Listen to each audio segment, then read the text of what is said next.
Through silver shafts of sunlight, the king of the pod arrives.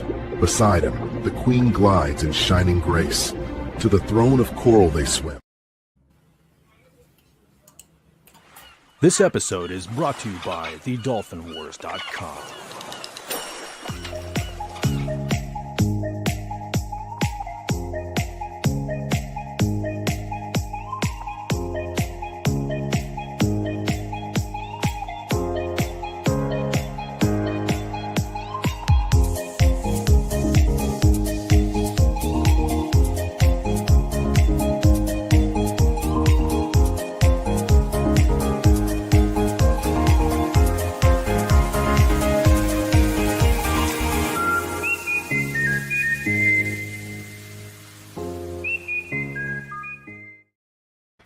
Good evening, everybody, and welcome to King Dolphin Television.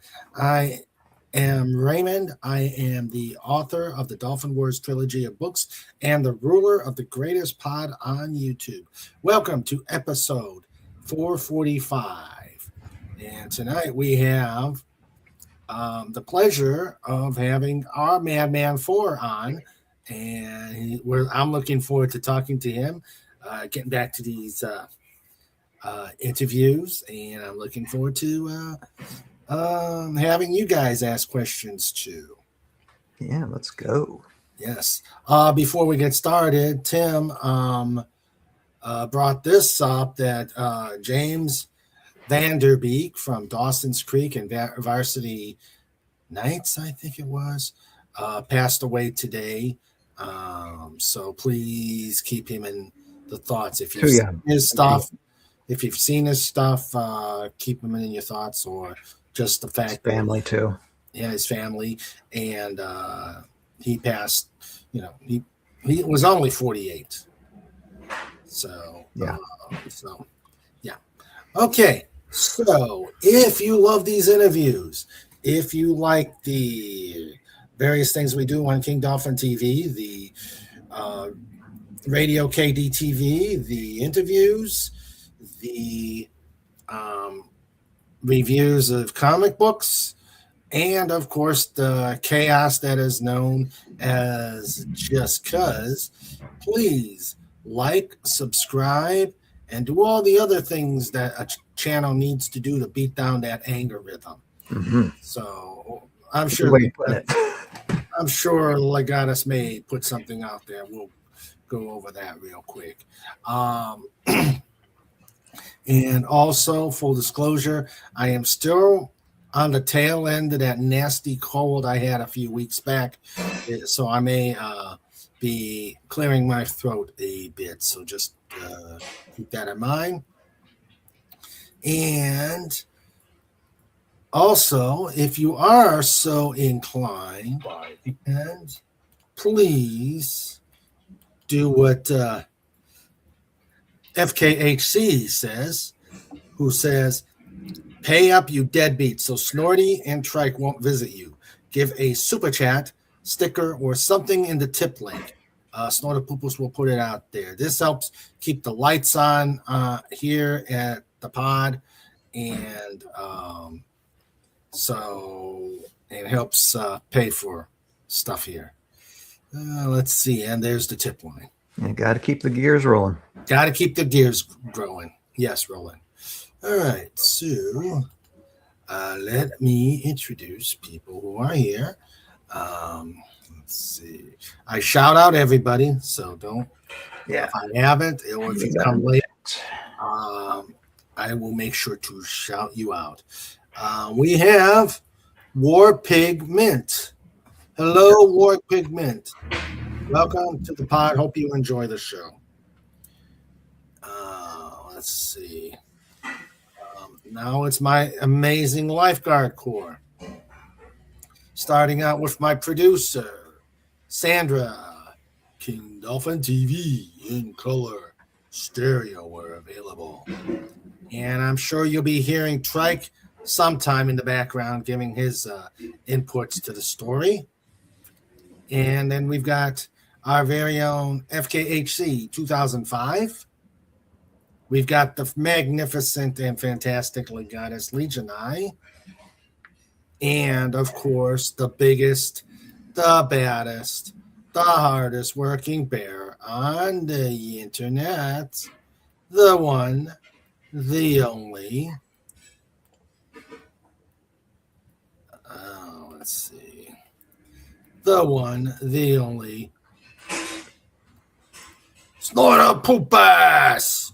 Q bar. Dot screen. Hashtag roar. Now that's where I want to see a snorter poop ass just crashing through the city, causing mayhem and destruction. Snorts his hair trank and he's in shock by seeing himself. He's such a reserved bear. He doesn't like the attention.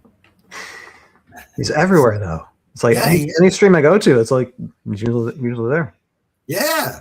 So I don't know why he shies Amazing. away from the spotlight, especially when he's causing destruction. So, all right. So without further ado, you know how things are run here. I will ask questions. Hey Fez. Hey Fez, how you doing? All right. So he says, Is that a Frostclaw Paladin? Yeah. That's a Hero Escape reference. Picture of Snort Godzilla. Who? Yeah. Okay. So without further ado, let us get going. Yes, sir. How we do this, again, we'll ask the questions. And if you've got questions, start typing them in there and we will answer your questions. All right. So, RMADMAN4, welcome Yes, to sir. the show. Glad you're here. I've been looking forward to this since the very first time we got this set up. So, looking forward to it. Been a minute. Yeah. Because, kind of out of town a little bit. Oh, yeah. Now, tell us a little bit about yourself before your channel. Before YouTube, before your channel. Okay. A little bit just born and raised here in the grand US of A. What else can I say? Pre-YouTube. I guess a significant thing is that, and this is one of the driving things that's going to like drive this narrative of backstory here, is that at 11 years old I was diagnosed with Crohn's disease, and it was like 11 turning 12, and dealing with that illness. A lot of people can have Crohn's, colitis, IBD, IBS, these certain illnesses, conditions, and might be kind of like not as intrusive in their lives, but for me it was very much so. I developed a very severe form of Crohn's early on, and it's permeated my life quite a bit in the last 30 years. And so throughout younger years, went through a lot of things: depression, contemplating suicide, and it took, and I'm doing this very, very micro version because I could talk forever on this, but it basically took a few what ended up becoming very good friends, very good groups of people to just tell me and let me know. Of course, I had the support of my family throughout that time, but just having people that really don't know you that well and don't know what you're going through, and that's one issue with Crohn's disease. Anybody who's going through any type of illness like that that's hidden, you can't really show what's going on because most of it's happening internally. You just got to deal with it, and people can't see that, they can't experience that, so you feel very isolated, you feel very alone. And it takes a good amount of people that can sit with you and just say, hey, look, whatever you're going through, I'm not going to tell you what to do or how to do it. I'm just here as a friend. I'm here to pray for you. And things can get better. And it was those instances to where you get a spark of hope that because you're growing up as like a young person in your adolescence, I already had set in my mind that I wasn't going to live past 30 years old. I was never going to get married. I was never, going to have a family or or kids or anything like that. That's just things I told myself.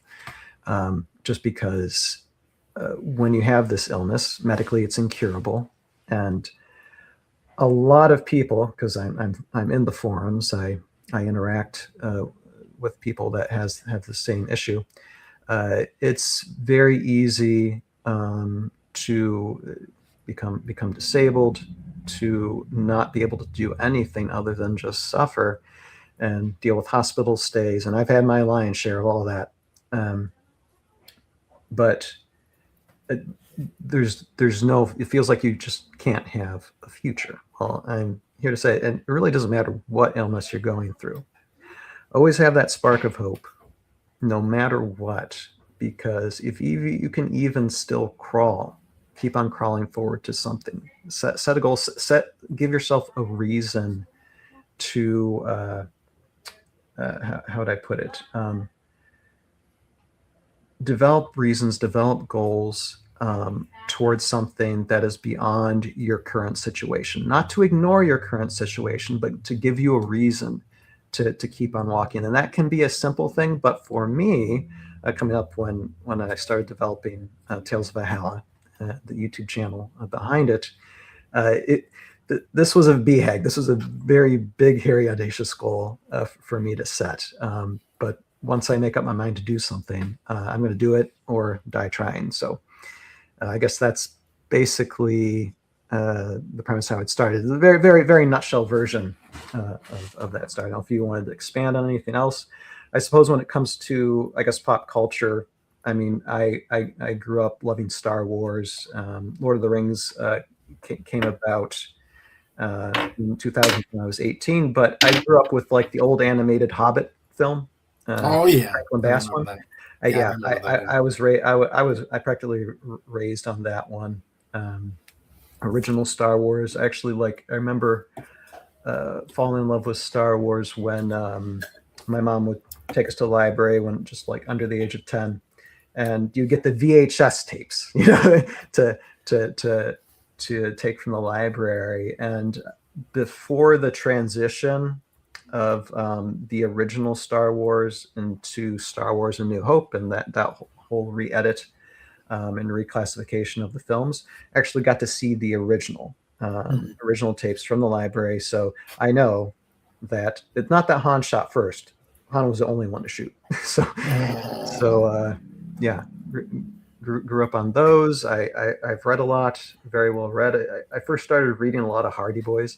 And that's what really developed my reading skills, because I was never diagnosed, but considered somewhat could have had some dyslexia and understanding words, but just power through it, and you learn to read, and haven't stopped reading since. Good.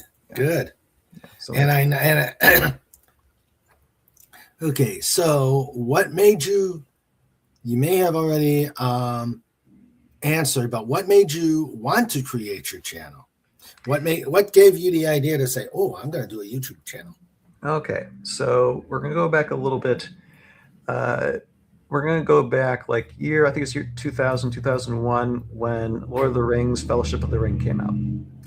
And I watched that in the theater, and I was around 18, 19 years old at that time. Mm-hmm. And watched the film and walked out, and I was floating home. It was like and you ever had like on a date with somebody, you got your first kiss with whoever, and you as a guy, you're just floating home after that date. Well, I kind of felt like that with that film. I just felt so immersed in that world, and immediately the day after, I went to a Barnes and Noble and picked up like the entire Lord of the Rings, The Fellowship, Two Towers, Return of the King, and I just poured through that book. And now it's like a bi-yearly read for me. I just finished reading it again when I was in Chile last few weeks. Constantly reading that type of lore. Tolkien just created a masterpiece of a book. And so started watching that. And that was basically the inspiration for thinking that eventually turned to if I wanted to pursue something, I'd love to get in filmmaking. I went on missions trips, and and as I mentioned before, friends like kind of changed my life. Being down there, one of that was an old youth pastor of mine, and it was on like a first mission trip I was on, and it was at McDowell County, West Virginia at the time, like 25 years ago. I believe it's probably still the case. It's one of the poorest counties in the United States, and we went there just through an organization called Mustard Seeds and Mountains, and we're just helping rebuild homes or just work on homes. And I was assigned to work on a roof, and I am scared to death of heights. And I was like with Crohn's disease, you end up being very underweight, and very, how would I put it? Very fatigued with anything, because that illness just saps your strength. But I made it throughout that whole week, and there was just a lot. There was a few things that happened that just changed my thinking in the course of my life over that week. So I kept on going on mission trips after that, like consecutively. I think for like 7 to 8 years after that, I was consistently going on missions trips during the summertime. And I started getting, I think it was like the second or third year, I got a VHS-C camcorder. And it was like these mini tapes. And, yeah, I remember those. Yep. And I started just taping the trip of going throughout the whole week. And I started making documentary videos and music videos from those with the help of a friend of mine, Jason Rutherford, Rocket Robotics, who also was big into miniature wargaming. And so to keep this very, very short, through him, I ended up becoming very good friends with him, still friends with him to this day. And at one point in my single life, we shared an apartment together with another guy. And at the time, my friend Jason was doing this podcast called The Tabletop Battlefield. And I mean, I played video games before. Like, I love Zelda. Zelda's one of my favorite, Ocarina of Time, one of my favorite RPG games ever. And so I kind of knew RPGs, but I didn't know much about tabletop wargaming. And so one of the first games he introduced me to, and this was like around 2004, 2005, when HeroScape was first released. It was the game HeroScape. And he is a very good player. He plays like Warhammer 40K, and other solid miniature war games or tabletop games out there. And so he introduced me to HeroScape, and I fell in love with the game. And I proceeded to assist and become a co-host on this podcast for like a number of years, I think like 4 or 5 years, until he kind of ended it.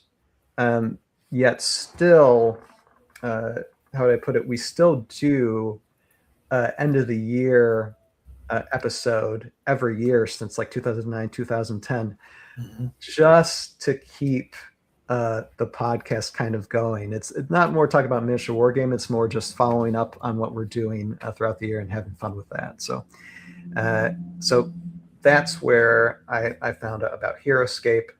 And just like the game for what it was, the terrain is like a modular stacking hexagon terrain, and it comes already colorized. And you could basically, at the time, 2004, 2005, you can just basically get a master set along with starter packs, and the miniatures already came pre-painted. All you had to do was open up the box and play, basically. So it was designed originally for 7 and 8 year olds, but it was discontinued in 2010, and a community ended up still developing in spite of the game being discontinued. And they ended up doing their own custom lines, which I still do to this day. And they also, we were like the catalyst for the resurgence of HeroScape, and eventually Renegade Game Studios, which is like an I'd say an affiliate of Hasbro, picked up the IP a few years back and now are releasing new minis and new lore and new story and just new stuff for the game, and are consistently doing that now. So back around 2009, I went to a broadcasting school called Specs Howard School of Media Arts, which is now, it's no longer there, but they were into like radio and television broadcasting. I took that course, and that certain year, at the same time, I met my wife as well, and graduated that program. And I did it just because it was a simple course, and I just wanted to pursue filmmaking as much as I could. And then I'd say about a year or two after that, I started getting really sick. And I was trying to do just live on the set type of like filmmaking, action, stuff like that. But as soon as let's say like throughout majority of my 20s, I had issues with my illness, but it wasn't dragging me down. But I knew that eventually things can get worse, because you get scar tissue in your intestines, you can get scar tissue buildup and blockages.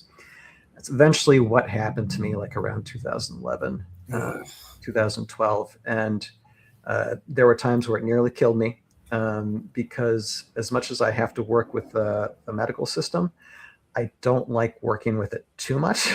So I kind of go, it's kind of like a double-edged sword, to where I work with the medical system, but I also try and do holistic and health things as well.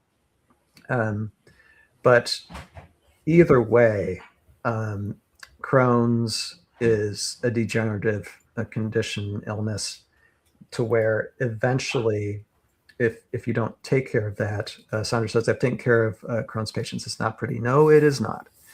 And 2011, I got a blockage, and I didn't realize that's what was going on. And I waited like several months until finally going to the hospital. And it got to a point where I couldn't even crawl out of bed.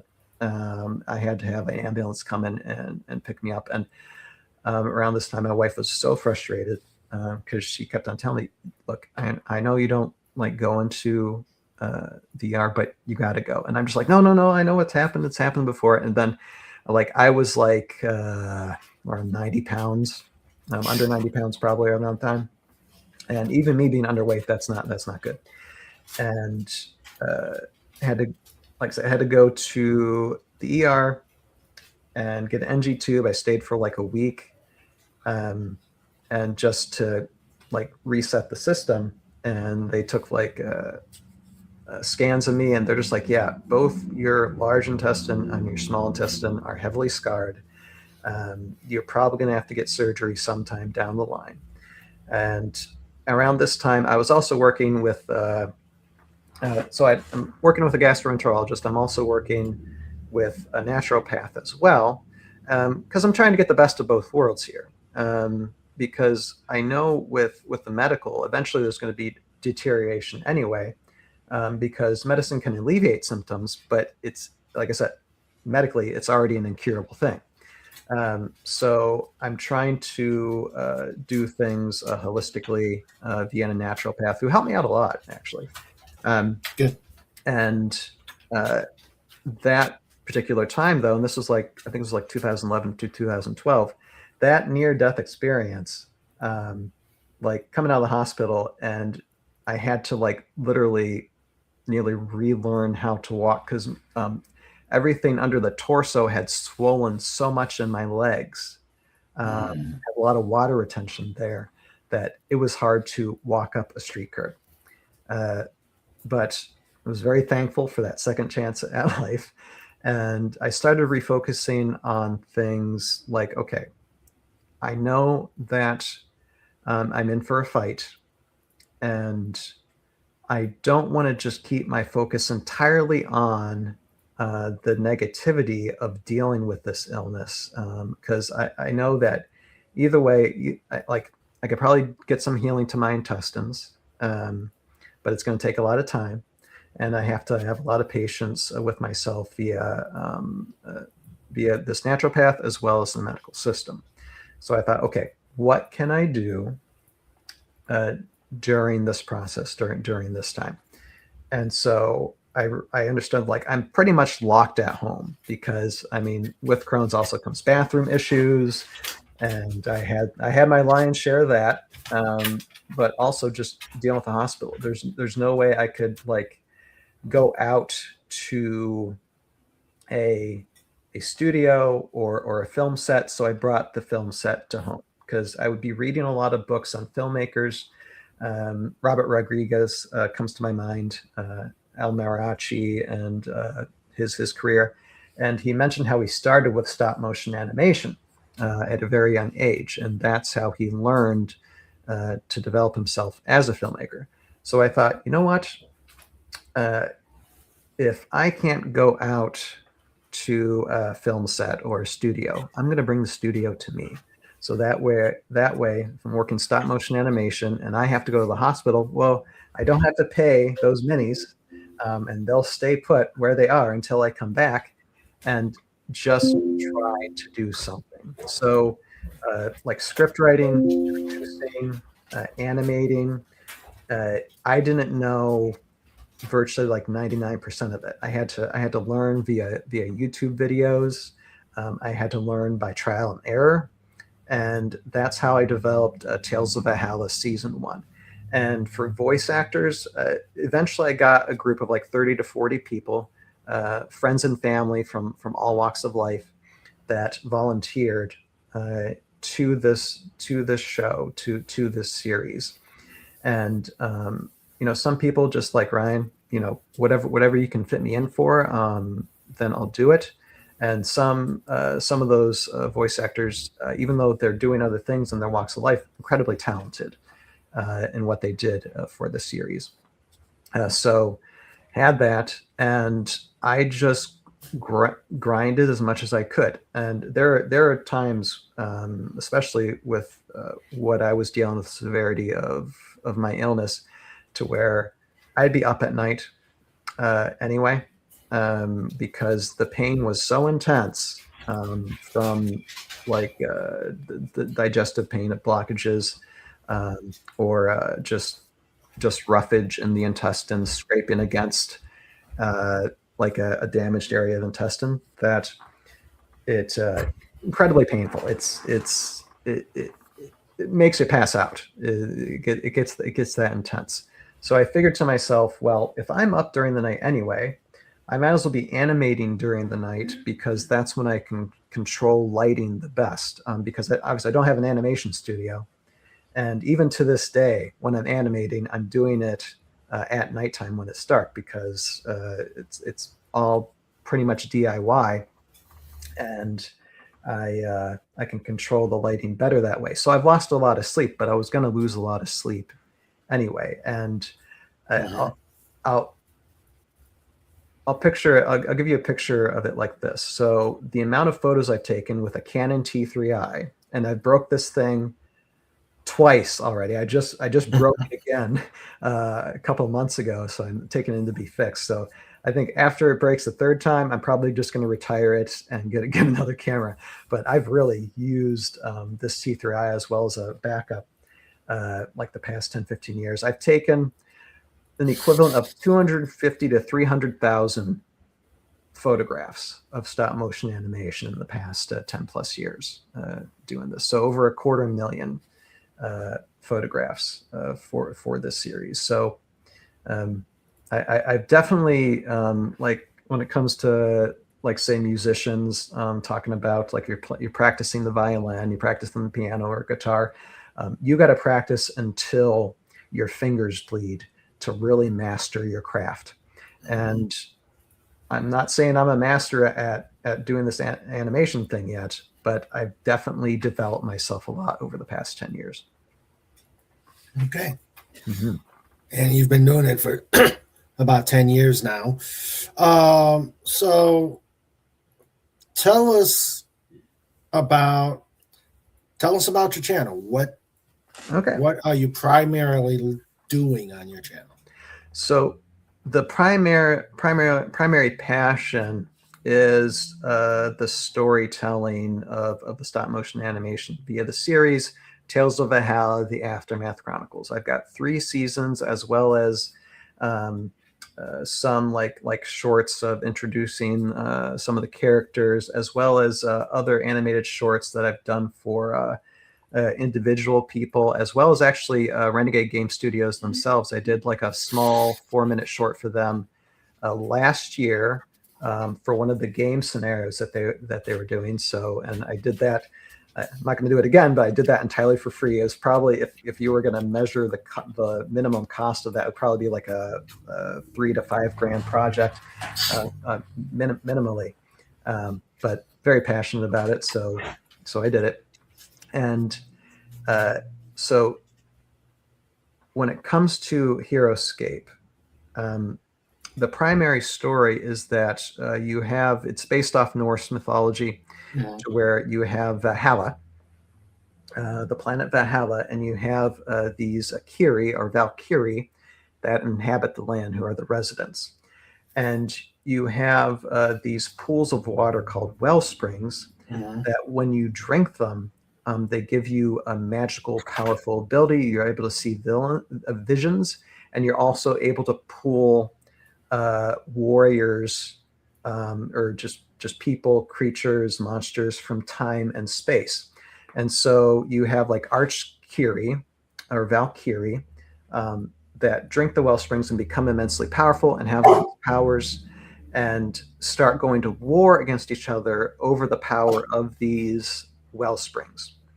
And so for the premise of the game, they're pulling all kinds of warriors for attack and defense throughout all time and space and throughout the universe. So you're getting it. It's basically a setup for an endless array of different kinds of peoples and creatures all over the place. Like here, I can pull, like, you can have everything from like dragons to like undersea creatures, to like mechanized bots, to like furry woodland creatures, to here, what else can I show? To like orc wizards. You have like orcs, you've got vipers, you've got this is like a 3D printed thing, but you've got elementals, you've got Kiri. This is Kelda, one of the characters in HeroScape, as well as and this is my favorite, and this is I only have the card for it, but this is the main characters of Tales of Valhalla. Now my story isn't, of course, canon. Like those within Hasbro and Renegade have their own canon for the story. I just kind of base it from the canon when HeroScape was discontinued back in 2010. I just pick off where the story is left off from 2010 and say, because of the discontinuation of the game, the well springs disappeared. So it sets up like kind of like a satirical type of universe, to where you have a bunch of warriors stuck on a planet where you used to like have war against each other, but now everything is just an unquiet peace, and they're stuck there with really nothing to do.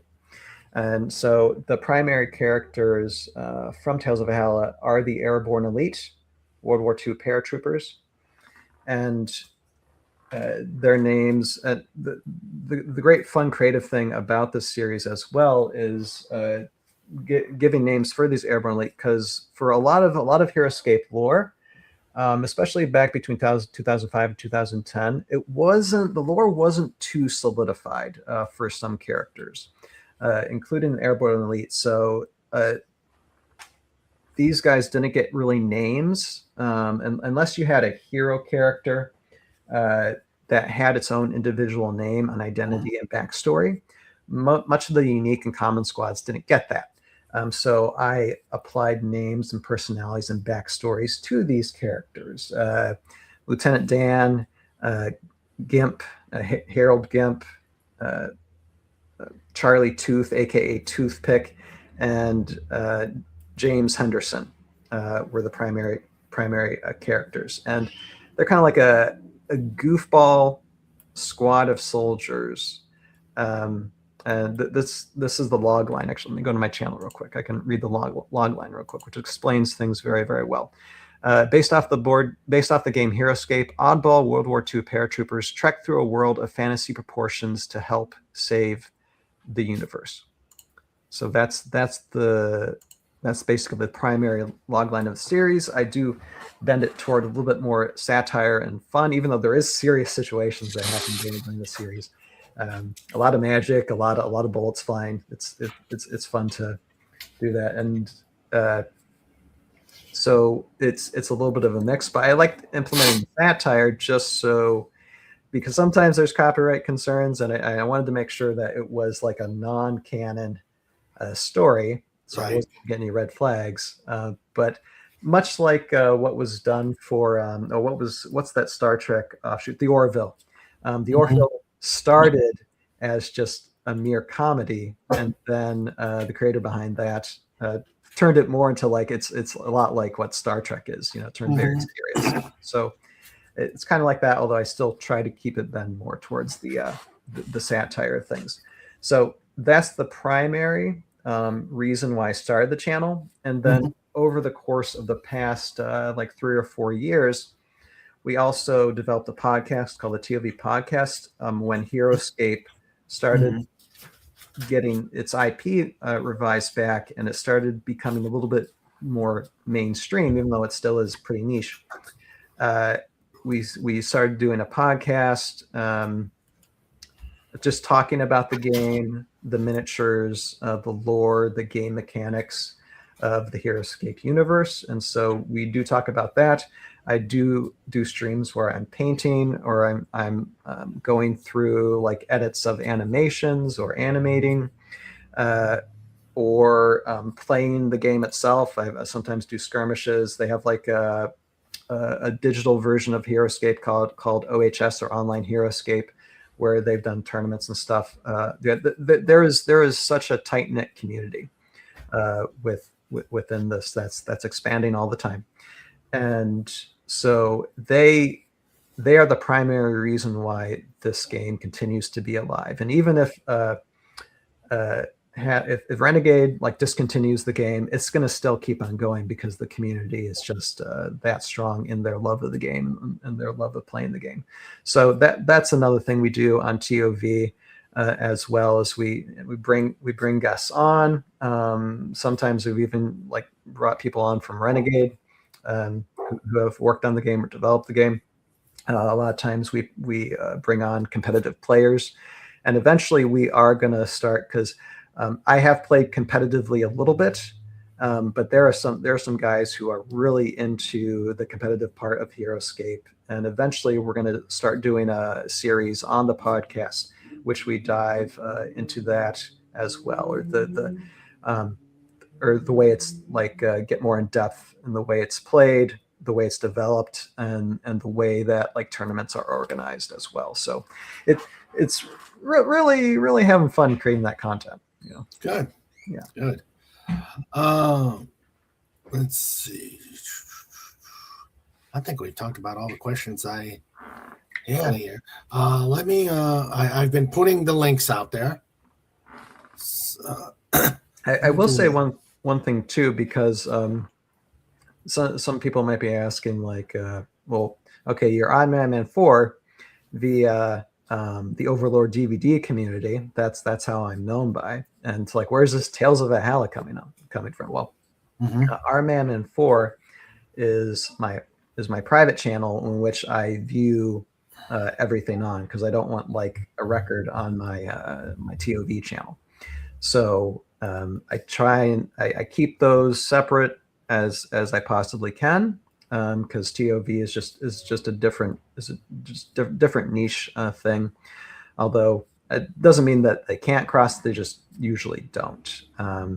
So for those of you who like watch Friday Night Frolics as much as I try and do, I love that community as well. And really, when it comes to like Overlord DVD, started knowing about him about like say about 5 years or so ago. Oh yeah. And that really that was just another avenue or channel for me to give me a good strong measure of hope. Friday Night Frolics is just even if you disagree with Overlord DVD and the rest of his videos, he really does his community a great service when it comes to just he's got a fantastic voice, and just every Friday he's there, and it's not just about the song and dance that he does, but it's also being there for the community when people are going through rough times, and him just stopping his show in its tracks when he knows someone's going through a difficult thing, and just telling everybody that that community is there for him. So I love that aspect. Yeah, for sure. There's this YouTube site. Yep. Do we want to watch some things? I know I shared a couple of links to you. Yeah, I'm gonna give it a try. You're gonna try it. Yeah, and then I want to get the chat to. Let's see.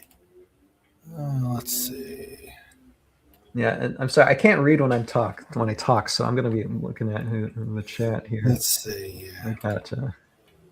Oh, thanks. Okay, this one.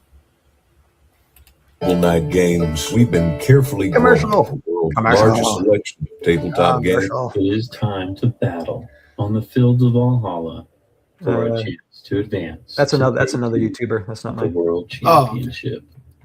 Only the sharpest. Still another good YouTuber who does Hero Skick stuff. Okay. There you go. That's one. Yeah. Okay. This basically talks about, in a nutshell, what I've just talked about for the past 40 some minutes. But it's a good one because it gives like some video and stuff. Started doing these streams at least 2 days a week, editing through Tales of Valhalla: The Aftermath Chronicles, which is a stop-motion adventure based off the board game Heroescape. I am Ryan, Tales of Valhalla, and it's been years. And I did these streams, these editing streams that no one probably is really interested in, not too many people. But I did them primarily not to gain an audience, although I have some people that watch, and I appreciate everybody who does. I thank you guys.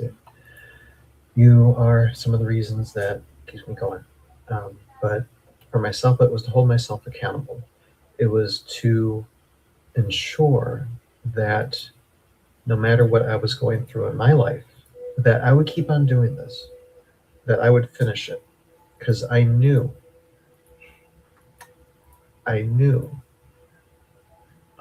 about a quarter of the way in to season 2 and 3, when I was animating it, that I'm just like, this is going to take longer than what I originally estimated. And part of me in the back of my head was thinking, can I do this? And here we are, probably 5-6 years later, because my son was even born before when I was thinking this. And here we are. Yeah, it took way longer than I thought, but I did it. Wow. Is that the thing right behind that one guy? Yeah, it's no, that's an Earth Elemental. Looks like the thing, but it's an Earth Elemental. Yeah, it does. Well, that's cool. That's very cool. That was a good moment. That was a few years ago when I finally finished season 3, and it was a lot of work because it was for seasons 2 and 3 in total. It was 150 pages of script. Yeah, and wow. So that was a good moment a few years ago when I was able to finish that whole seasonal story arc of the series, and I'm currently writing season 4 and season 5. Okay. Yeah. All right. Well, now we're going to start letting the chat make their comments and ask their questions. I see questions already out there. For sure. Let's see.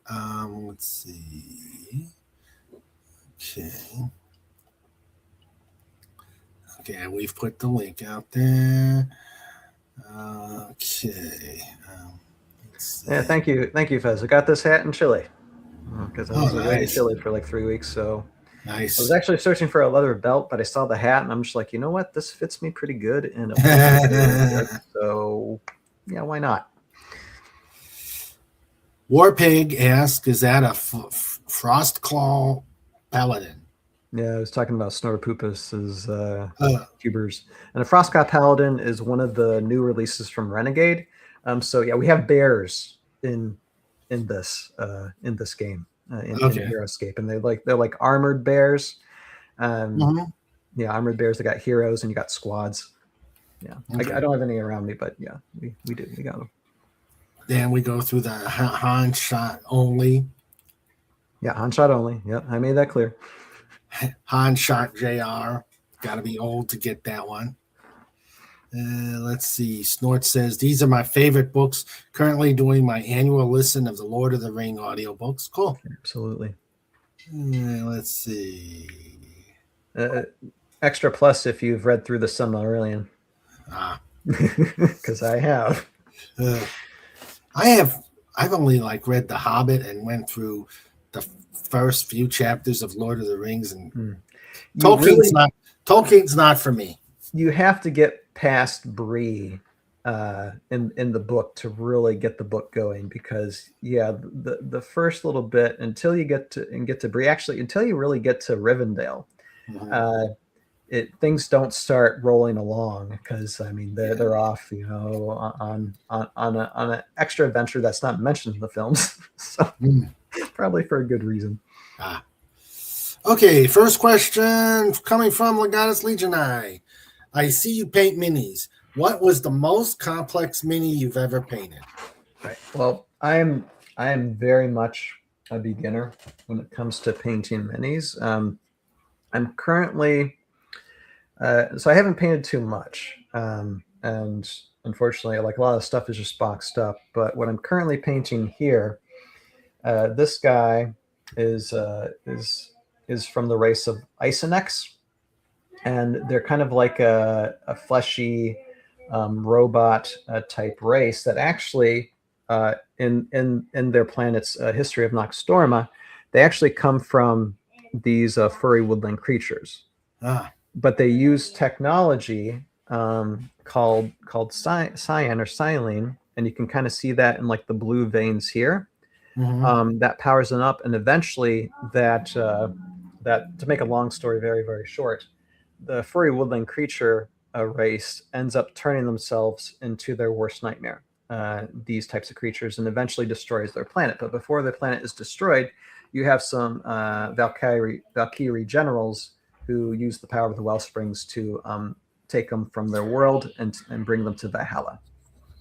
So they have this particular mini is kind of interesting to paint. Although what I'm kind of doing, because I don't have the finesse yet to do an intricate painting job, so I'm gonna do a rust layer over this guy, and I've done it with a few other of the Isonex as well. Just that way it masks over the issues. But I will say, even if you're a novice painter, the best thing you can do with whatever painting you have, my son waving to me good night because it's almost his bedtime, is apply a wash. If you apply a wash to whatever you're painting, I'm just saying hi. Okay. Hello, son. He's saying, welcome. Yeah. I see he was eating something. If you apply a wash to whatever you're painting, it really enhances the paint. I've discovered that, though. I'm also learning how to paint lighter and not add a whole globule of stuff on it. So I'm very much a trainee when it comes to painting. So far, yeah. All right. And then Sandra, who is a nurse, was explaining what Crohn's is to someone to Legatus. Yeah. So I won't put that up there. War Pigment says that's lemonade, and his girls and he loves the animations. Yeah. Yeah, Warpig is one of my TOV community, and he's a big fan. And he's a good help too. He's a good help when I was gone to Chile like the last 3 weeks, because I usually stream like usually every Sunday and every Wednesday, and actually after I get off with you later on this evening, I will be streaming. I'll be painting. I do have a contest giveaway that I'm going to be doing, and just probably talking about my Chile trip. But while I was gone, I wasn't able to stream. So Warpig did most of those time slots just because, okay, if you're not going to stream, someone's got to carry the torch for a little bit. So right, because of the algorithm. Yeah, well, I mean, he did it on his own channel, but he still did it. So I do appreciate that. Let's see. Legata says there's a lot of images on Facebook on his Facebook for the game. Yeah. I do have an Instagram as well. And Instagram, like I haven't posted there recently, but over the course of the years that I was developing the series, I did a lot of photographs of the animating, as well as information in the text below of what I was currently doing. So, and Fez, I see Fez there. Yep, Fez says, I've enjoyed what I've seen in RMADMAN4's work. That's good. It's as good or better than most of what I've seen in similar work. Yeah. And he loves the figures, especially dragons. Yeah. Yeah, I need to use dragons are like, it's kind of tough to fit dragons in the series, although I do my best to try to do it as much as I possibly can. Season 1 was definitely one that kind of broke me into animating, and you can tell the difference of the quality of animation and production quality from season 1 to season 3. That season 1 I was really getting started. I didn't know much about anything, but by the end of season 3 everything flows a lot better. Story flows a lot better. The animation looks very, very superb. So yeah, definitely, it was a work in progress for me. So if you start with season 1, I recommend starting with season 2. Season 2, the first 7 minutes of season 2 gives you just the layout and where all the characters and world is at in the series. And then if you want to go back to season 1 and just see like a little precursor to the Airborne Elite, like a little adventure they go on. And I recommend doing that. Okay, and Warpig says, I'll do my best to not spoil. Thank you. Let's see. Fez says, great hat. We've seen that one. Spoil, they lose, you win. Man, this question, is there a polar bear character in there somewhere? We talked about that. Mm-hmm. Warpig says, I want season 4. Yeah, currently writing it. I don't know how long it's going to take, because sometimes it takes forever to produce these things, but it is currently be written. All right. Are you getting ready for bed, bud? Yeah. Okay. They. Yeah. Are we gonna see them pray later? I mean. You'll be going soon? to. You can do it with your mom and your grandpa. Okay. Okay. Yeah. I already brushed my teeth. All right. Got to brush your teeth. Mm-hmm. Yeah, he does. Yeah. All right. Get yourself into bed, bud. Love you. Okay. Snorter Poop Ass asks, do you have any thoughts about combining your interest in gaming with a Lord of the Rings theme? Guessing that would run into copyright issues. Well, there are Lord of the Rings miniatures out there, of course, so it's always possible. I've had people ask me, like, would you do something with like Warhammer 40K? And I mean, the reason why I chose HeroScape, because a lot of time people do like animations with like Legos, and that's something that I could possibly do. But at the time when I got the majority of my HeroScape stuff, it was relatively cheap to get. Now things are getting a little bit more expensive. Because just the value of it's going up. Right. But it was easy because I didn't have to paint any miniatures. The terrain is a modular, already colored terrain that looks fantastic on camera anyway. And so I didn't have to really do anything other than just buy the minis and the train and set up the set and just start animating. So there was no pre stuff I had to do with the minis or the train. Right. So that way, and you already had a robust story within this world of Valhalla that you can tie these characters into. So it was pretty much a no-brainer once I figured that I could do it. Okay. But with other things that didn't really answer the question. So let me say that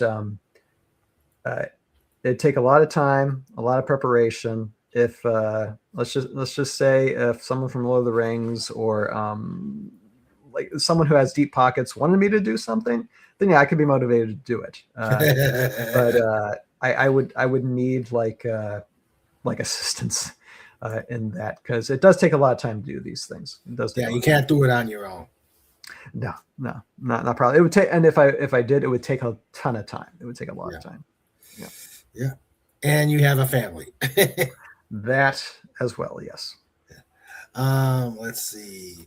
Warpig asks, tell me about Savaris and the man who. Yeah, okay, he's poking me. Yeah, Savaris. Savaris was a character from the original series run, who was very much like they meant it to be like Legolas. It's an elf archer. It has very Legolas type qualities with his character, and so I have him as a character in the series, especially more towards the end of season 3. And I decided I voiced him myself, hence the ribbing. And I decided to make him, and I love the Legolas character in Lord of the Rings series, and I love this character too. But I decided to make him kind of like an anti-Legolas, to where the Legolas from Lord of the Rings, is very suave, debonair, and has that smooth voice.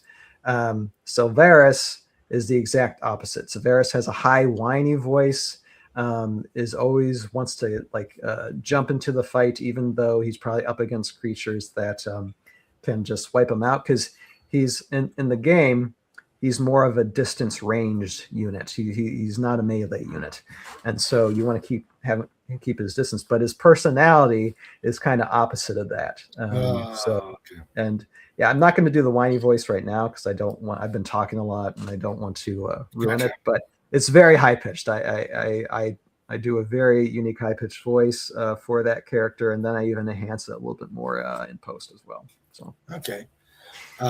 Snort has read all of Tolkien's writings, Silmarillion on Finished Tales, 12-volume history, there you go. Tolkien's letters, etc. Cousin Bjorn insisted. Okay. Snort Poop said, you need to come on King Dolphin sometime and give an account of Lord of the Rings lore, because you know way more than I do when it comes to that. Snort is very shy and reserved. He doesn't come on, but when he types out in the chat, he is brilliant. Very brilliant. Absolutely. Yeah, so that's good. Let's see. Frames and borders. But yeah, I got to get Snorted Poopers back on. He waves at the human lad. And hello, Wendy Traume Warrior, who says, hail to the pod. Hail to the pod, Wendy. Okay, let's see. Someone wanted to get on screen. Yep, the kid got on screen. Yeah. Yeah. He should be getting ready for bed because like Thursday, like we homeschool, but tomorrow on Thursdays we're usually we have him go to an art class, and I might show that in a second. We take him to a homeschooling group art class as well as a swim class. And here, actually let me just interject with this before I forget. So I did get this book. I love it. And I've read a few chapters because I just got it yesterday.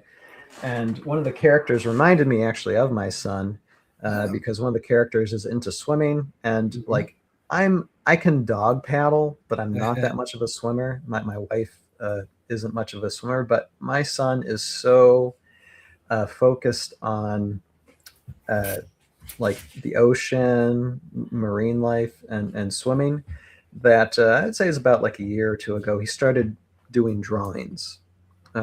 First it was just on a whiteboard, and then eventually he just started doing sketches. So here, let me show this a second. So this is some of what he does. Cool. He's very much into like sharks, like especially like prehistoric sharks, like megalodon, like a Baptist preacher. If you have a conversation with my son, he'll start preaching you the ways of megalodon and just say megalodon over and over and over again, because that's just his interest right now. So let's see here, I'm get this. So and what's interesting about my son's artistry is that somehow, and this was on the onset when he started drawing, somehow he knows depth of field in drawing, and I can't even master that. So he's got a little bit of talent there. Oh, wow. See if you see, see what I mean. He's good. No, he is very, very good. So yeah, just get a couple. Like I have like a ton of of his sketches. Now he's learning to colorize some of this stuff, but it's still like a work in progress. But he sketches very well. And I thought it was appropriate. And King Dolphin TV, you know, we gotta show some marine life. Oh yeah, marine life here. Let's see, what else can we? But no dolphin yet. Not much into dolphins. He, like I say, he's more into the sharks and whales. Well, that's a good one. That is a good one. Yeah. And what's interesting on that, see, and like especially like prehistoric dinosaur sharks, like so. Yeah. He can do whales just as good. And what's interesting is he knows the differences of the fin shapes of sharks and whales. So when he's drawing one, that's a good one. I think my wife kind of filled this in a little bit too, but there's one. It's a watercolor. He knows. That's pretty much it. He knows the differences between certain species of whale and shark. And so he will draw according to whatever species he's thinking up of at the time. There wasn't too much whales in there, but he can do whales just as good. So, yeah, very, very talented 7-year-old. Okay. 7. All right. Legatus asks, how easy is it to get into the game? Not like Warhammer that has so much more that it becomes a barrier to entry. Yeah, well, Warhammer 40K. I never got into because it's an expensive hobby. But I have invested a little bit into learning about the lore of Warhammer 40K just because I like to learn about stories as much as possible. So HeroScape is like a lightweight version of Warhammer 40K, although the ones who control the IP currently, Renegade Game Studios, I talked to basically the CEO president, Scott Gata from Renegade, because I went to like Gen Con a few years back and I was able to meet him and just ask him one question because busy guy. But I asked him like, where do you see HeroScape? Where do you want to take HeroScape, say like in 5 to 10 years? What are your goals? And he basically said just a couple words, said like Warhammer 40K. He's like, I'd like to see it, you know, be that expansive of a universe and that popular. I'm just like, okay, so that's a pretty, you know, intense goal. But HeroScape is like I said I think I already said this, but originally HeroScape was designed for 7 and 8-year-olds. So if you can find like the original Rise of the Valkyrie Master set, which still you could look on Goodwill.com sometimes. There's also there you could find on like on eBay.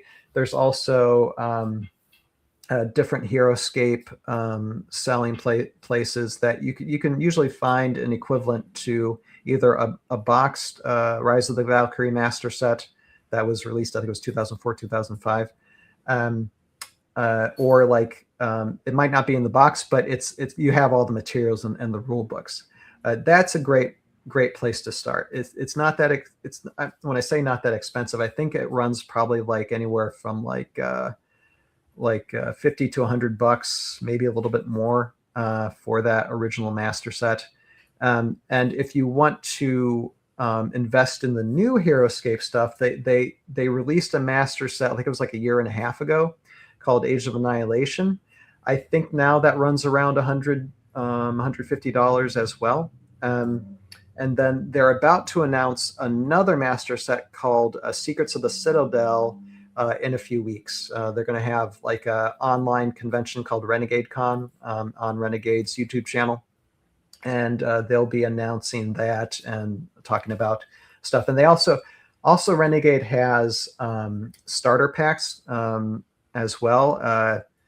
If you go on Renegade's website, and if you go and thinking of purchasing on Renegade, go through my YouTube channel. I got usually links in all my videos for an affiliate link to where if you purchase off of Renegade's website through my affiliate link, I get like a little cut of whatever you purchase. So definitely check out Renegade if you're looking like to see. They're called battle boxes, and they're currently releasing a G.I. Joe HeroScape minis as well. And these like how these minis play, they really interact with the rest of the competitive or casual play really well. So they're not just like fitting in for no reason. They're pretty well developed cards and minis for gameplay. So there's a variety of options to choose from. And if you don't want the big master set, you can get like battle boxes.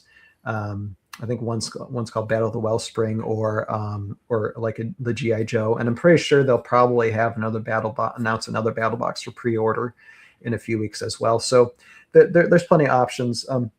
Renegade, like 20 years ago, when HeroScape was first released, I think like the master set cost like $40, $40 or $50. But because of the economy, they just can't produce this type of game at that level. So everything used to be pre-painted. Now they have a premium painted option or an unpainted option. And the unpainted stuff is usually like usually $10-20 cheaper than the painted option. And so like expansion boxes run for anywhere to I think like $30 to $70, and then the master sets go anywhere from like 80 to like 150, depending on what's being released. So there's a little bit of cost, but as far as like playing the game and learning the game, it's very user friendly. And even though now Renegade has the age to like 14 years old, it's still technically a game for 7 and 8 year olds. It's still like my son, there's like an advanced level side of the card. And actually here I can show. Like say this side of the card with the Airborne Elite, you have your stats and then you have your special abilities here.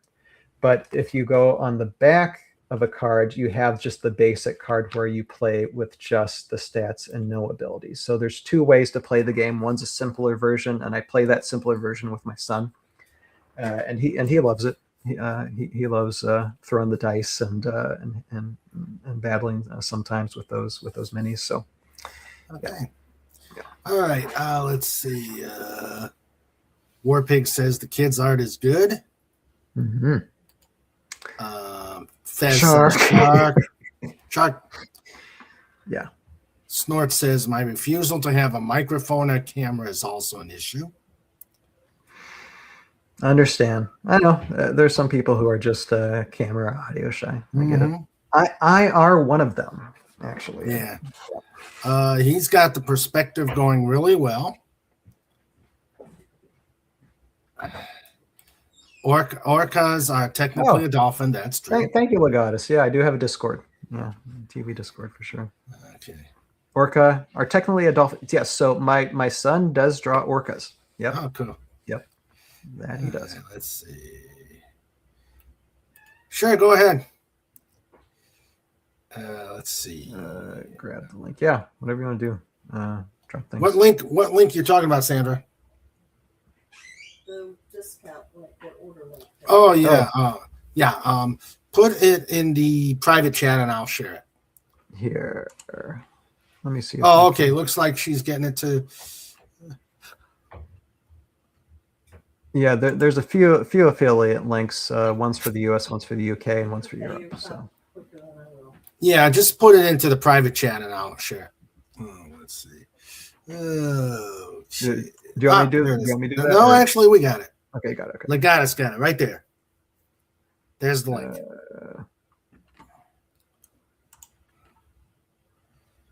There we go. Okay. Legatus is amazing. That's Discord. That's not the affiliate link, but Discord's still nice. Okay. Yeah, just put it in the private chat. I'll put it out there. And while you're doing that, okay, we've got the earth-shaking question to ask you. And that is asked by FKHC 2005, who says, I'm back. And did I ask what the favorite cookie is yet? No, here we go. Not, and I guess we're going to do it now. I guess we're going to do it now. Here, just let me drop this link here. And then it's a rather simple answer, though. Okay. Chocolate chip. Chocolate chip. All right. Chocolate chip. Can't go wrong. It's got to be like the soft, soft chocolate doughy cookie. Although I will say like a second, and I'll say this as an honorable mention because when I was growing up, my grandma in the hills of Pennsylvania made these sugar cookies that were like soft as pillows, and they tasted so good. Nice. And unfortunately, that recipe disappeared with her after she passed away. Unfortunately, so. But that memory is just it's good. It's lovely. Snorter Pooper says, don't mention dolphins and orcas being related. You're spoiling it, Snort. You're spoiling it. I mean, we know he's got all's fair. Yay. Yeah. I saw that on the backstage and I just did almost hand flips. Yeah. Hello, Crouching Taylor, Hidden Swift. How you doing? Hello. Crouching Taylor, Hidden Swift. Yes. Hello. All right. Let's see. Cookies are always better when Mom makes them. Yeah. And Grandma makes them. Yep. Absolutely. Or the Missus Cooking with Sandra. Gotta check that segment out. Okay. Let's see.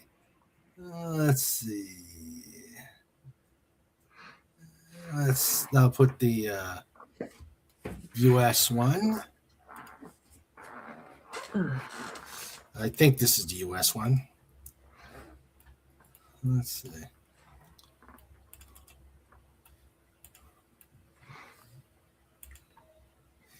All right. Okay. This is the US one? No, that's just my YouTube that's your channel. channel. Okay. I am sorry. I posted like all three of them. All right. I thought I picked it up. Okay, hold on. I'm gonna have to do it this way. Yeah, it's fine. And like I said, most of my videos has the link in the description below. So okay, you can just go to one of my videos and go to the link in the description. You can do that as well. All right. There it is. Right, there it is. Which one? I gotta look. Let's see. 3. I think I did. Legatus, the 3D minis.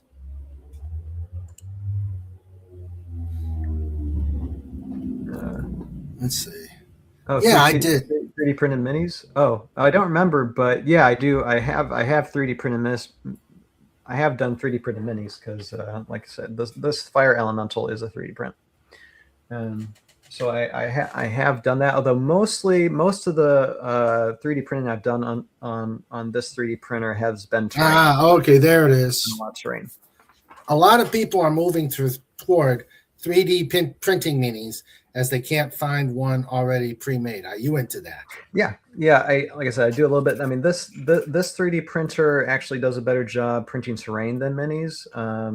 there are other like resin 3D printers, which I don't have, that 3D print some of like the older classic HeroScape minis well. And there are 3D printers and painters within the HeroScape community that advertise themselves and that can make minis. If you're like trying to find, because some of these classic HeroScape miniatures that are highly competitive and that are rarer than most, and some can be valued at like $100 to $200. Like you have like flag bearers that there's like 5 of them, and they came from an exclusive pack.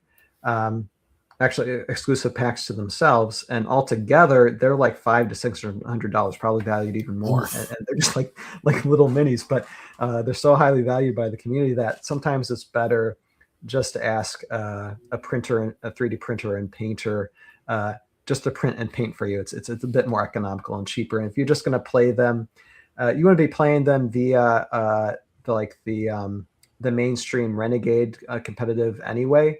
You're more than likely, if you can play them competitively, it would be through the niche community competitive play, or just casual play as well. So, but the mainstream HeroScape community is pretty good about if you're playing competitive or getting into playing competitive. They're usually pretty good if you're bringing in like 3D printed minis, just as long as you have the card and you know it matches. Even proxies, they even allow proxies usually as well. Yeah, good group of people. Yeah, Death Chasers is more big. Yeah. Soft sugar cake, snickerdoodles, and other PA Dutch goodies. Yeah, I'd say another second honorable mention that my mom made was no-bake cookies. Love the no-bake cookies. Death Chasers. Death Chasers. Yeah, those are orcs. Okay.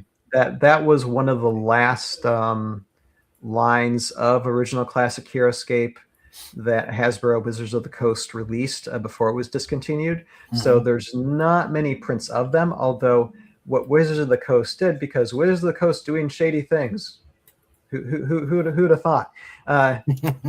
But they took the molds from D&D minis and just repainted them and put them into the HeroScape line. So we have some D&D scape in there, and a lot of the minis are good and they're fun to play with. But yeah, Wizards of the Coast was doing a lot of copy and pasting with that. So you can actually look for D&D minis, and they're similar minis that you can just rebase and get a card and use for your HeroScape gameplay as well. Okay. Yeah. Okay. Let's see. Legata says, so there are many collectibles. How often have you seen people actively trading minis? There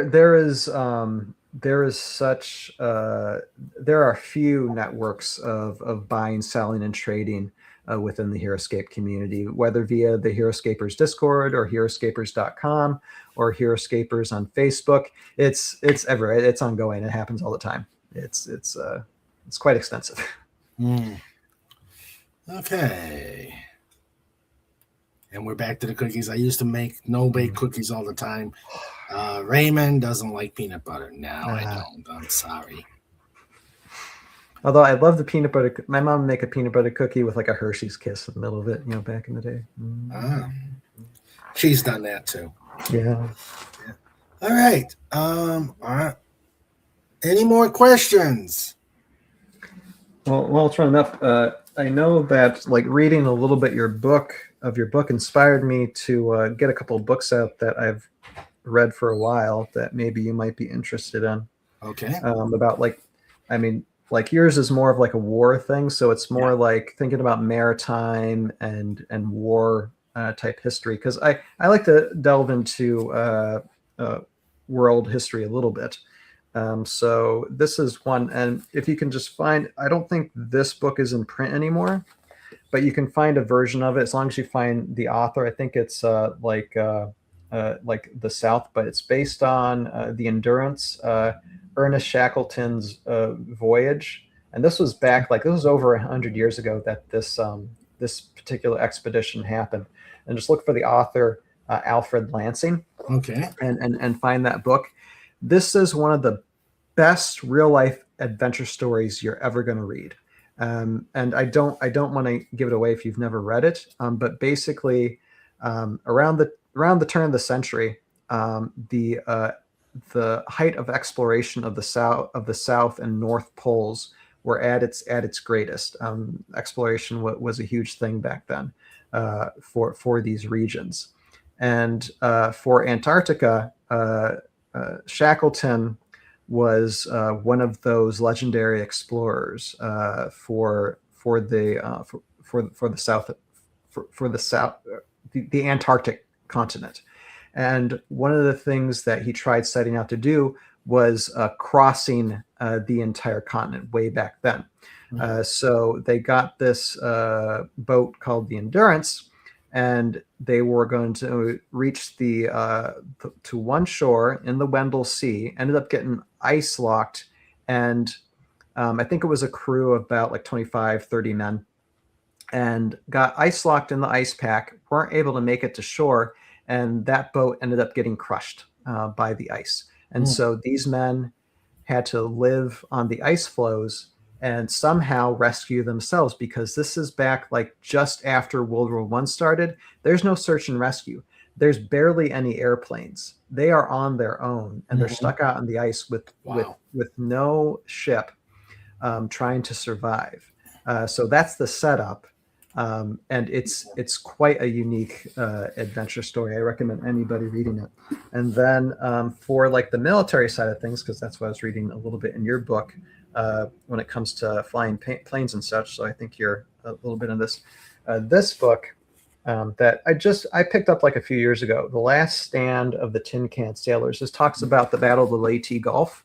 And this was near the end of World War II. Right. An amazing battle, an amazing story behind these men, basically boys that were in these tin can ships up against one of the mightiest military fleets, the Japanese fleets.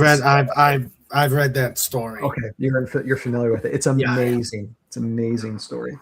Yeah. So yeah. All right. Let's see. The dolphin probably doesn't like it when the peanut butter sticks to the roof of the beak. Yeah. For sure. Yeah. All right. Leganis, and I think he'll be the last question. When it comes to play area, how much room does a typical game use? What's the largest you've been involved in? Okay, your typical build, and this depends on whether you're playing casually or competitive. And the great thing with HeroScape, if you're getting a master set or even a battle box, it comes with scenarios and how to and what map to build within the scenario, so you can get right into playing and they have rule books that, you know, and they're not thick rule like Warhammer 40K rule books. They're pretty simple rule books to read through, and they give you scenarios to where you can start playing right away through a scenario to get used to how the figures move and how the game is done. But it's really a simple way to play the game, to say that as simple as possible, and not getting into like how it's played.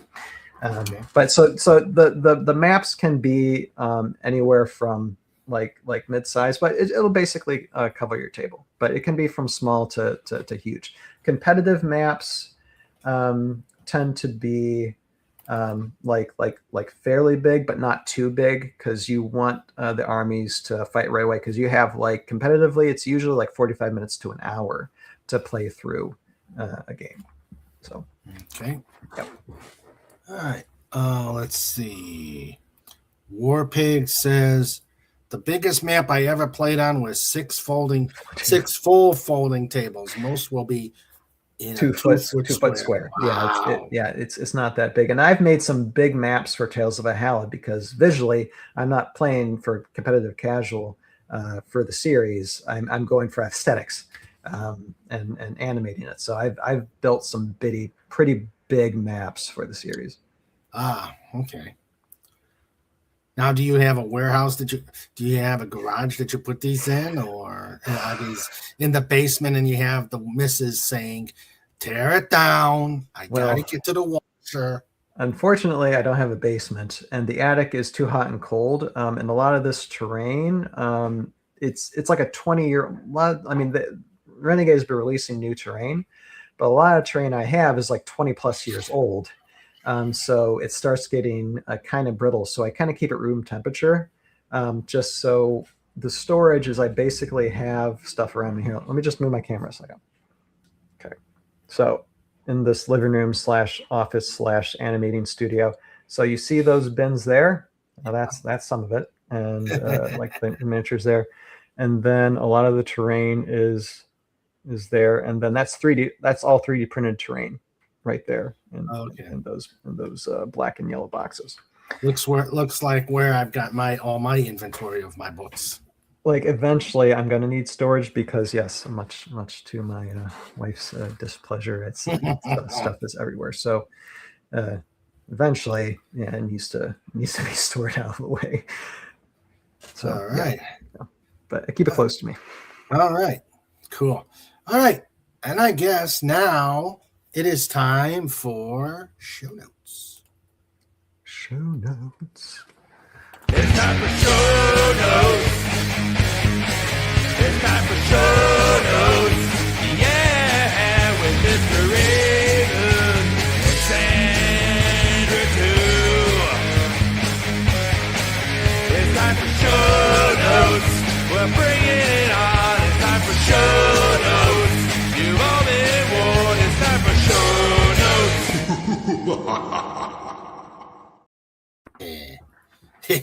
Show notes. All right. We'll start with Snortopupus's ending message. He says, take care every human, dolphin, doggo, Dalek, ferret, eagle, hedgehog, and spot-bellied eagle owl.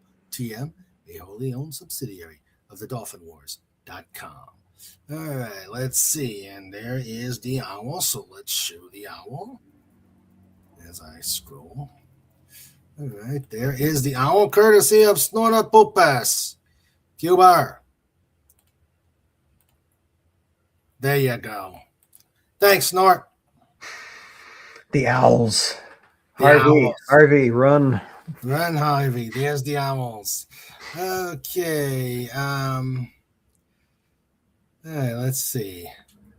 Legatus is asking more questions. Here we go. Yeah, he says, when it comes to terrain, is there an award for the most detailed, most realistic, etc.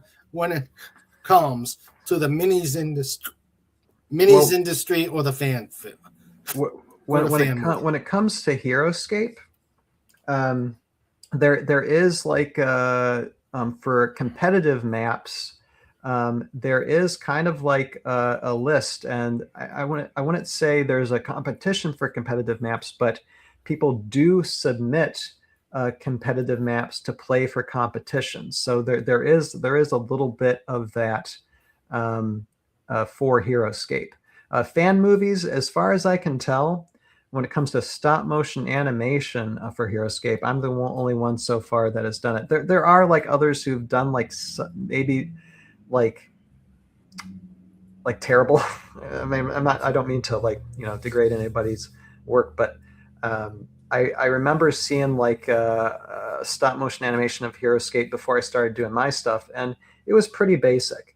Now there have been others who have tried it. Like I know there were some young fans like a few years back who just decided to do their own stuff. It was very rickety, but at least they started, and I applauded them. I showed their work on my stream and mentioned their names, and I was like, guys, keep on going. Well, they haven't done anything since, but because it's stop motion animation, which I'm glad to say that AI is never gonna set up a camera and push a button. So stop motion is pretty safe when it comes to creating content like that. You can have AI make something look like stop motion, but it's never gonna click a camera button. So I'm pretty confident in that. I like where I'm going with that direction of doing stuff. But for like fan movies, there are HeroScape animated shorts that were done back in the day, like between like 2005 and 2010. 2010. Even like last year, we did a podcast where we talked to some of the producers and writers in the industry that created those animated shorts for HeroScape. So that was pretty fun to do last year. So there's some of that out there. But although that wasn't a fan movie, that was a Hasbro backed project. Okay. He says, I knew there were awards for movie shorts. Have you ever thought of entering one of yours? Not really, although I know there's like there's possibly film competitions that I might do sometime in the future.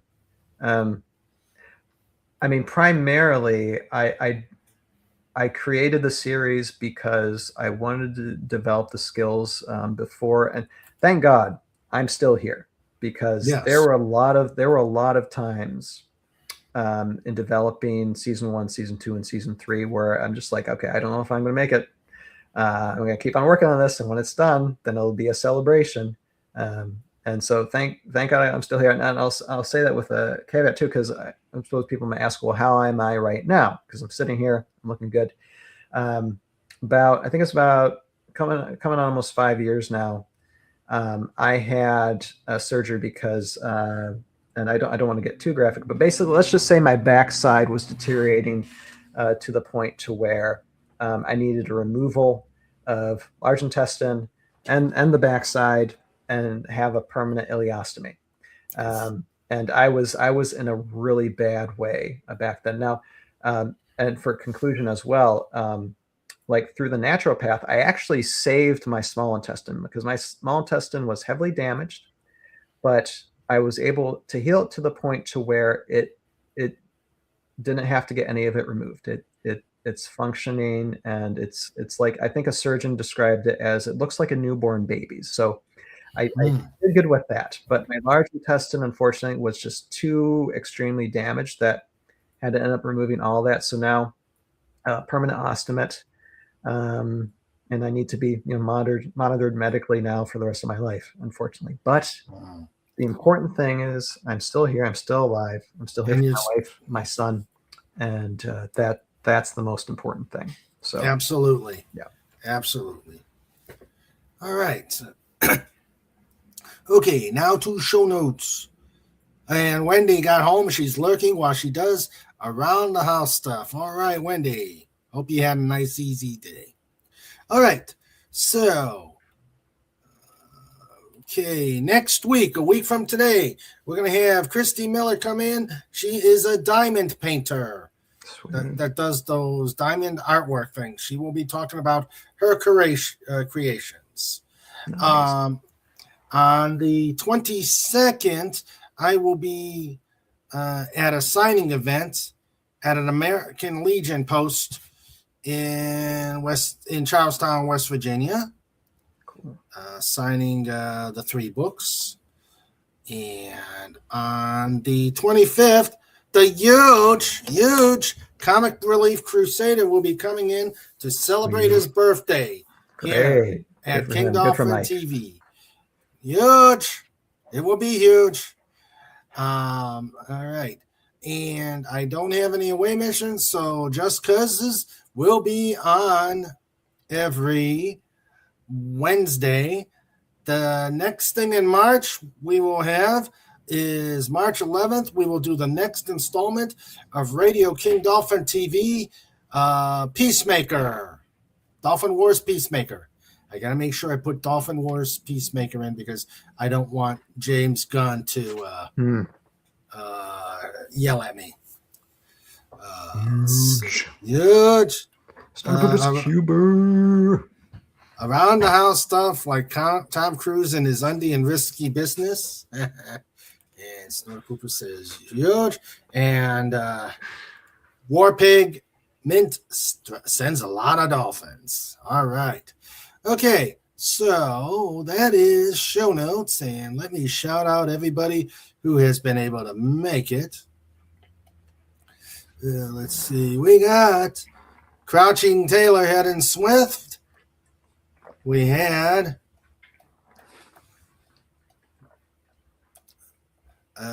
War Pigment.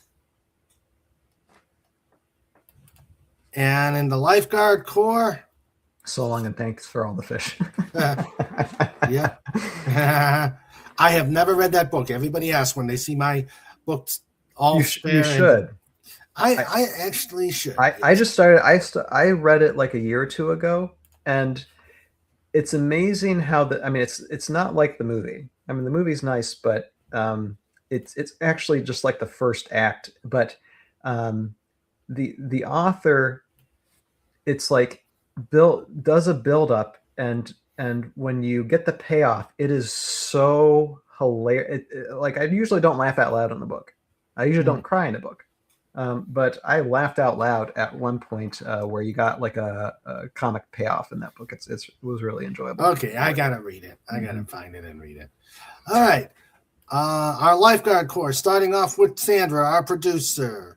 You heard him earlier. Trike the Dog. Wendy Webb, Trauma Warrior. Just Cause co-host. Fez, Forever. Just Cause co-host. We had the fantastic FKHC 2005 and the amazing Legatus Legionii, who says, remember to like, share, sub, chat, comment, engage, enjoy, buy the stuff, return for more. Yes, indeed, Legatus. And again, Warpig says, so long and thank you for all the fish. And don't forget to do a pod raid at Pulp Culture Breakdown after the show. Make sure you do that. Yeah. Over the DVD. Yep. And it is live. So the world's longest trilogy at 5 books. All right. And let's make some waves. There's King Dolphin Television. All right. Fez says, have a great night, all. Getting ready for my birthday tomorrow having fried shrimp tonight. Happy birthday, Fez. Happy birthday, Fez man. And Fez, I listened to your video actually when I was out in Chile, and that was a good video. That was a very good video. Oh no, we got a super chat. Thank you, FKHC 2005, who says,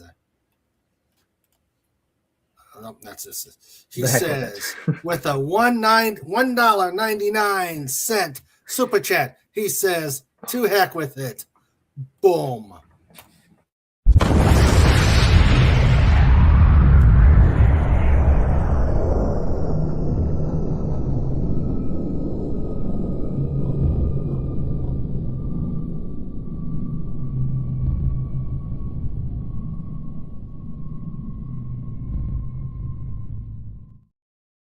Nice. I gotta remember that if I ever come back here in the chat in the future. I didn't know you could do that. That's cool. Oh yeah, you can. Let's see. And Fez says thanks, folks, and thanks, Ryan. And I forgot somebody to thank. The one and only, the magnificent Snorter-Poopus Cuber. .screen. We got bears. We got bears. We got lots of bears. And they are Snorter-Poopus. And Sandra says, be sure to listen to your wife. Absolutely. I'm sure she usually wants to keep you around for a long time. Oh, absolutely. Yeah. Yep. She's one of the reasons why I'm still here. All right. Yep. Okay. Ryan, this was amazing. Thank you very much. I enjoyed it. Raymond. Yeah. Thank you, Raymond. And I hope we will have you on again. Absolutely. And you're always welcome to join the pod on Saturdays as well. So for sure. If I can just give a quick plug to my channel as well, if possible. Sure. I just want to say now, for those of you out there, you might not be into HeroScape, but if you just want to watch an entertaining series, go to Tales of Hal YouTube channel, go to playlist, and check and look for Tales of Hal: The Aftermath Chronicles seasons 1, 2, and 3. There's different versions to watch them. You can watch them in the episode category, or I just completed a re-edit of all 3 seasons to where they're condensed into one video, so it's a little bit easier to watch. So check those out. Get yourself entertained, because it's about it's 3 hours of content of a great story. And if you're getting tired of Hollywood and everything Hollywood produces out there, you might be entertained. Give it a shot and give some support. And I just like to end something. I developed this ending tagline for my streams actually around the time that I got surgery for here, and I was listening to a lot of channels, including Overlord DVDs, and it just inspired me to come up with this ending tagline: you have a purpose in your life. Find it, pursue it, and live it. And I'll see you guys next time. Yep. And on that note, we'll see you on Saturday. Be safe, stay warm, and we'll keep making some waves and see you Saturday. I love you all. Take care.